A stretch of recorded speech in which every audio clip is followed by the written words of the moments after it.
Welcome here to Bray Raceway. The barrier draw has been finalised for the whole meeting, but in particular the $150,000 PETstock Ballarat Pacing Cup. Dan, it's a cracking field. There's a few drinks you can fit in there, no doubt. Someone will be doing that on Saturday night, but look, we've got a great field and a really intriguing barrier draw too. It is. The field has really come together well.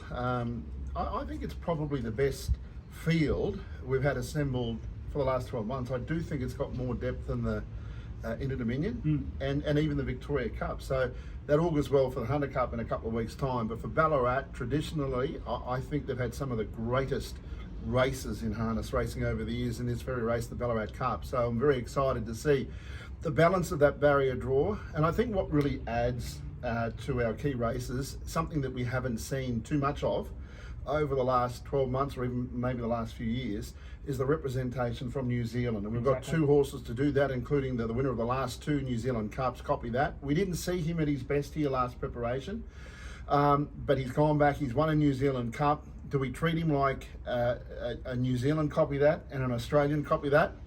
Because if the New Zealand copy that turns up, he's the one to beat.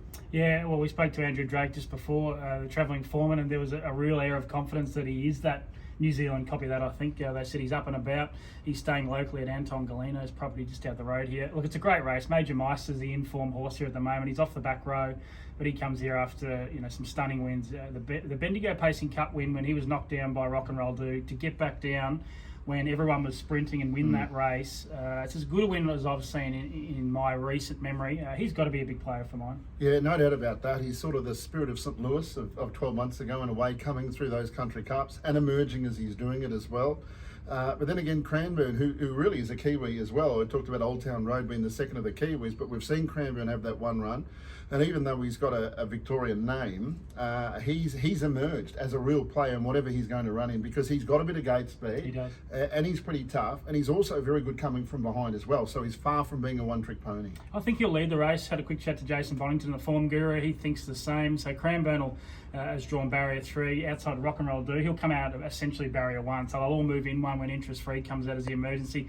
Rock and Roll Do is the local hometown hero. Michael Stanley has been very close to winning this race with Rack 'em Up Tiger Pie a few years ago. He's a bit of an enigma, Rock and Roll Do, but he's best to win this race. Yeah, look, I think so. But the barrier draw, no sprint lane here. I'd say he will get crossed, because I don't think there's anything to prove by trying to rush him out of the gate at this stage. He's got other things or other boxes to tick before we treat him like the Victoria Cup hero. He needs to get through this race, because whatever happened last time, I think the last thing you would want to be doing, that's the Bendigo race, when he got pulled out of the race, is pushing him out at the start and then putting him out of his comfort zone too early. He might need luck. You might have to treat him like a 20-to-1 shot here and just see how he goes and how he finds the line, because I reckon that'll be more important than trying to come out of the gate and hold them all out.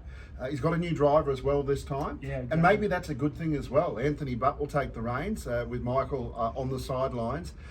So Anthony will have a different feel about him. He can drive him to his feel, and Anthony's a very good driver of horses that he either hasn't driven before or drives them by the way they feel. And I think that might suit this time. And in big races, he's a pretty good driver too. And look, let's not forget some of his big wins, and not just Anthony, his big wins at this time of the year, particularly in Victoria, but Rock and Roll Do, some of his very best wins have been from behind as a sit sprinter as well. He's not just a tough horse, he's driven that way to put himself out of trouble. I reckon his best wins have been when he's come from the back of the field and the pace is on. So don't get put off, he's 3 or 4 back the inside. It's going to be a great race down with the $150,000 PETstock Ballarat Pacing Cup on Saturday night. It'll be supported by the EB Cochrane Trotters Cup. That's a fantastic field as well. Leg 2 of the Aurora Australis Series. 9 races on the card, and you're going to call them all for us. I'm looking forward to doing it, and it's not often you come to Ballarat. You can come here in shorts, dress shorts, a nice t-shirt, polo, or short sleeves. Sandals too. And only 1 or 2 days of the year you can do that, but usually Ballarat Cup night's one of those nights. We'll see you Saturday night.